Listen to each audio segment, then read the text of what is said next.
Logical mindset असलेल्या लोकांनी, म्हणजे प्रत्येक वेळेला ते ह्या गोष्टीचं काय लॉजिक आहे बरोबर असं शोधत असतात, त्यावेळेला मग त्या लोकांना ही न्यूमरोलॉजीचा अभ्यास कशा पद्धतीने करणं गरजेचं असे लोक माझ्याकडे बरेच येतात की आम्ही ह्याच्यावर विश्वास ठेवत नाही किंवा काय, पण ऑफकोर्स ह्याच्या मागे लॉजिक आहे. आणि मला असं वाटतं ना, लॉजिक म्हणजे ज्यांना लॉजिकली बघायचं असतं त्यांनी ना हा अनुभव घेऊन बघायला पाहिजे. कारण न्यूमरोलॉजी हे असं सायन्स आहे ना की याचा अनुभव घेतल्याशिवाय ना तुम्हाला त्याचे रिझल्ट दिसत नाही.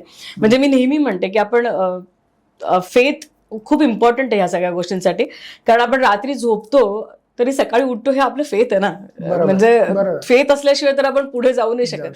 सो मला वाटतं प्रत्येक गोष्टीवर तुमचा फेथ जर असेल, म्हणजे नंबर्सवर, तर तुम्ही नक्कीच त्याच्यावर काम करू शकता.